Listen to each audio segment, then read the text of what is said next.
करीब 8 बजे की घटना है, जब उसने शुभजीत पाल,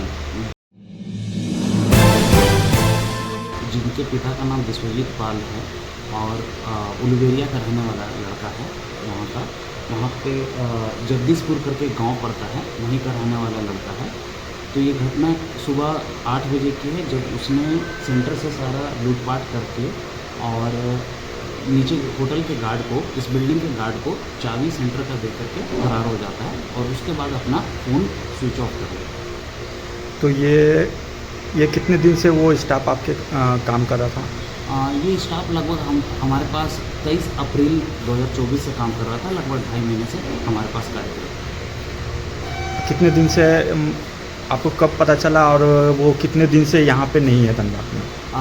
जब शुभजीत पाल को लगभग शक तो मुझे तभी था जब घटना के 2 दिन पहले ही था। घटना के 5 दिन पहले उसने एक अज्ञात लड़की, मतलब शायद उसकी प्रेमिका थी, जिसको बता करके उसको धनबाद में लाया, जो कि वो भी शायद उलुबेरिया की ही लड़की है। 5 दिन पहले लाया और उसको जब उसने मेरे को बोला कि मुझे सेंटर में उसे रुकाना, तो मैंने मना किया, इसका विरोध किया। उसके बावजूद उसने बड़ी ही चालाकी से लड़की को ला करके सेंटर में रुकाया और इन दोनों ने मास्टरमाइंड प्लान बनाया कि इस सेंटर को पूरा लूट करके खाली कर दिया जाए और इन दोनों ने फिर घटना को अंजाम दिया।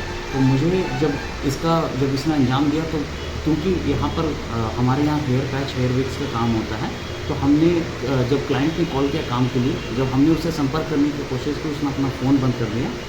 लगातार फ़ोन बंद आने के कारण हमें इस पर शक हुआ कि कुछ ना कुछ घटना करके ले गया। कितने रुपए की आपकी यहाँ पे ये हुई है लूटपाट?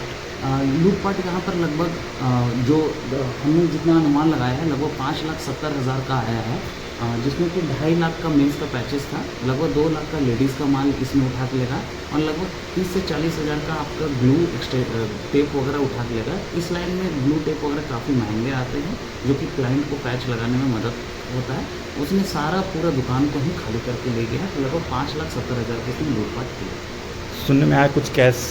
बिल्कुल, उस 5,70,000 में 5 लाख का सामान था और 70,000 रुपये का काउंटर से इसने जो कैश पड़ा हुआ था, उसे भी इसने पूरा उठा के लिया। क्या इसकी सूचना आपने थाना को दिया?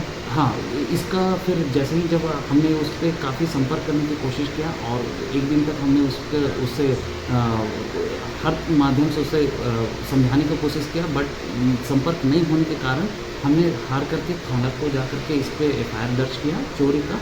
और शुभजीत पाल का क्या था कि जब मुझे यहाँ पता चला होटल से कि ये नशा भी करता था, तो हमने फुटेज देखा, तो सेंटर में भी और जहाँ वो रहता था वहाँ पे पूरा ये नशा का लड़का सेवन करता था। तो हमने फिर थाना पे 2 चीज़ों को प्राथमिकी दर्ज कराया। सबसे पहला तो एक नशे का और दूसरा इसका चोरी का संज्ञान थाने को दिया। हमने यहाँ के SP सर से भी और DSP सर से भी मिल करके यहाँ पर संज्ञान उनको भी दे दिया कि ऐसा ऐसा हमारे दुकान में चोरी हुआ है और जिला प्रशासन ने हमें आश्वासन दिया है कि इस पर जल्द से जल्द कार्रवाई करके अरेस्ट किया जाए। यहाँ कोई प्रशासन आए देखने के लिए? बिल्कुल, यहाँ पर पुलिस प्रशासन आए थे, उन्होंने पूरे सेंटर का निरीक्षण किया, हर एक चोरी का पूरा संज्ञान लिया कि क्या क्या सामान का चोरी हुआ है और पूरा सारा डिटेल ब्यौरा, सारा का गवाही भी नोट करके ले गया। क्या वो अभी तक पकड़ाया नहीं है? अभी तक वो पकड़ाया नहीं है, अभी भी फरार है, बट जल्द से जल्द। प्रशासन ने क्या कहा? प्रशासन ने कहा है कि इस पर जल्द से जल्द गिरफ्तारी होगी, हम एक्शन ले रहे हैं। तो प्रशासन की ओर से वो पूरी कोशिश पे लगे हुए, उसको जल्द से जल्द गिरफ्तार करके धनबाद लाया जाए और कोर्ट में यहाँ पर पेशी की जाए। अपना परिचय दे। मेरा नाम ऋषिराज अग्रवाल हुआ, मैं हेयर बडी नामक संस्थान का डायरेक्टर हूँ। मेरा 2 सेंटर चलता है, एक रांची और एक धनबाद। रांची में मैं खुद रहता हूँ और धनबाद में यहाँ स्टाफ को बरसों में सेंटर चलाता हूँ। हमारे सेंटर में हेयर पैच, हेयर विक्स और हेयर एक्सटेंशन का काम होता है।